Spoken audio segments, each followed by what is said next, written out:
Ça fait 2-3 heures que Leïla me demande ce que ça me fait et que je lui dis rien. Mais je crois que ça commence à monter un petit peu. Ouais. Ça commence à monter en émotion.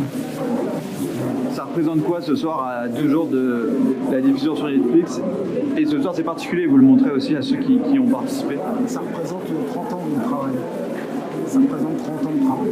C'est le résultat de ce que je dis et défends à travers ma musique depuis près de 30 ans.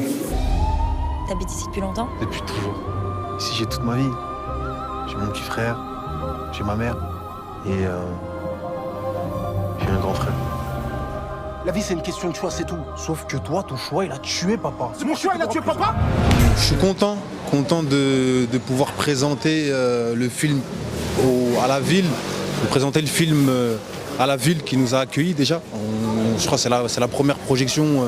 Le film n'a pas encore été présenté au grand public, mais c'est beaucoup d'émotions. On va retrouver toute l'équipe. Ce qui est bien, surtout avec ce film, ce qui est très important, c'est que c'est un film qui a été écrit par un banlieusard, qui parle de la banlieue, contrairement à d'autres films où il y a certaines personnes qui sont peut-être pas forcément issues de la banlieue qui racontent des histoires. Voilà, ici, comme il l'a dit, c'est de quoi il parle. Et voilà quoi, il y a certaines personnes ou certains réalisateurs qui qui traitent de la banlieue sans forcément y connaître tout ce qui s'y passe. Donc voilà, c'est vraiment un film intéressant, super intéressant. La banlieue, je la connais. Lorsque 2 banlieusards plongés dans le trafic de drogue entrent dans une guerre pour des raisons strictement pécuniaires et que cette guerre aboutit à la mort de l'un d'entre eux, est-ce l'État qui fournit l'arme à l'assassin? Lui ordonne ou presse son doigt malgré lui sur la détente? Banlieusard, c'est le titre des gens qu'on met en avant et en lumière dans ce film.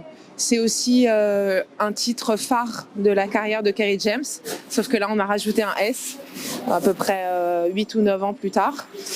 Disons que c'est l'histoire de 3 frères qui ont grandi en banlieue, qui sont donc des purs produits de la banlieue et qui vont évoluer chacun dans une direction assez singulière et nous offrir, je l'espère, une réflexion autour de la France, cette France, notre France qui cohabite entre les grandes villes, intramuros et ce qui s'y passe au banc des lieux, en banlieue.